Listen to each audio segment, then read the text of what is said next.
بسم اللہ الرحمن الرحیم الحمدللہ والصلاة والسلام علی رسول اللہ وبعد۔ ناظرین السلام علیکم ورحمۃ اللہ وبرکاتہ۔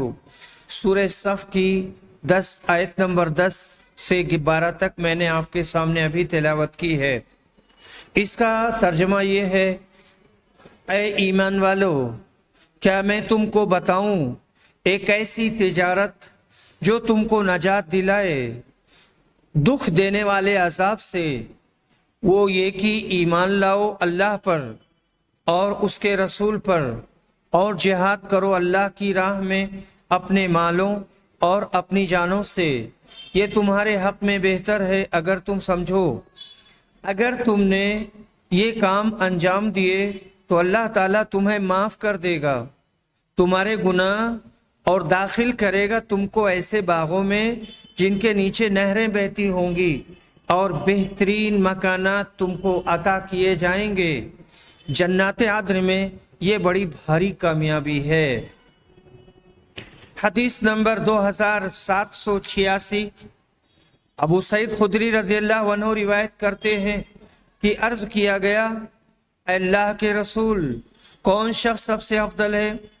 آپ نے فرمایا: وہ مومن جو اللہ کے راستے میں اپنی جان اور مال سے جہاد کرے۔ صحابہ نے پوچھا: اور اس کے بعد؟ فرمایا: وہ مومن جو پہاڑ کی گھاٹی میں رہنا اختیار کرے، اللہ تعالیٰ کا خوف رکھتا ہو اور لوگوں کو چھوڑ کر اپنی برائی سے ان کو محفوظ رکھے۔ جب آدمی لوگوں میں رہتا ہے تو ضرور کسی نہ کسی کی غیبت کرتا یا غیبت سنتا ہے، یا کسی پر غصہ کرتا ہے، اس کو ایذا دیتا ہے۔ تنہائی اور عزلت میں اس کے شر سے سب لوگ بچے رہتے ہیں۔ اس حدیث سے اس نے دلیل لی جو عزلت اور گوشہ نشینی کو اختلاط سے بہتر جانتا ہے۔ جمہور کا مذہب ہے کہ اختلاط افضل ہے، یعنی لوگوں کے ساتھ رہنا، مل کے رہنا، اور حق یہ ہے کہ یہ مختلف ہے باختلاف اشخاص اور احوال اور زمانہ اور موقع کے۔ جس شخص سے مسلمانوں کو دینی اور دنیاوی فائدے پہنچتے ہوں اور وہ لوگوں کی برائیوں پر صبر کر سکے، اس کے لیے اختلاط افضل ہے۔ وہ لوگوں میں گھل مل کر رہے اور ان کو دین کی باتیں بتائے اور خود ان کی برائیوں سے متاثر نہ ہو۔ اور جس شخص سے اختلاط سے گناہ سرزد ہوتے ہوں اور اس کی صحبت سے لوگوں کو ضرر پہنچتا ہو، اس کے لیے عزلت افضل ہے، یہ کٹ کے رہے۔ اوپر حدیث میں ای الناس افضل، کون سا آدمی بہتر ہے؟ جواب میں جو کچھ نبی صلی اللہ علیہ وسلم نے فرمایا، حقیقت میں ایسا مسلمان دوسرے سب مسلمانوں سے افضل ہوگا، کیونکہ جان اور مال دنیا کی سب چیزوں میں آدمی کو بہت محبوب ہیں، تو ان کا اللہ کی راہ میں خرچ کرنے والا سب سے بڑھ کر ہوگا۔ بعض نے کہا لوگوں سے عام مسلمان مراد ہیں، ورنہ علماء اور صدیقین مجاہدین سے بھی افضل ہیں، یعنی علماء سب سے افضل ہیں۔ میں کہتا ہوں، یعنی مولانا وحید الزماں صاحب، کفار اور ملحدین اور مخالفین دین سے بحث و مباحثہ کرنا اور ان کے اعتراضات کا جو وہ اسلام پر کریں جواب دینا، اور ایسی کتابوں کا چھاپنا اور چھپوانا، یہ بھی جہاد ہے۔ اس نازک دور میں جبکہ عام لوگ قرآن و حدیث سے بے رغبتی کر رہے ہیں اور دن بدن جہالت و دلالت کے غار میں گرتے چلے جا رہے ہیں، بخاری شریف جیسی اہم پاکیزہ کتاب کا با ترجمہ و تشریح شائع کرنا بھی جہاد سے کم نہیں ہے۔ اور میں اپنے انشراح صدر کے مطابق یہ کہنے کے لیے تیار ہوں کہ جو حضرات اس کار خیر میں حصہ لے کر اس کی تکمیل کا شرف حاصل کرنے والے ہیں، یقیناً وہ اللہ کے دفتر میں اپنے مالوں سے مجاہدین فی سبیل اللہ کے دفتر میں لکھے جا رہے ہیں۔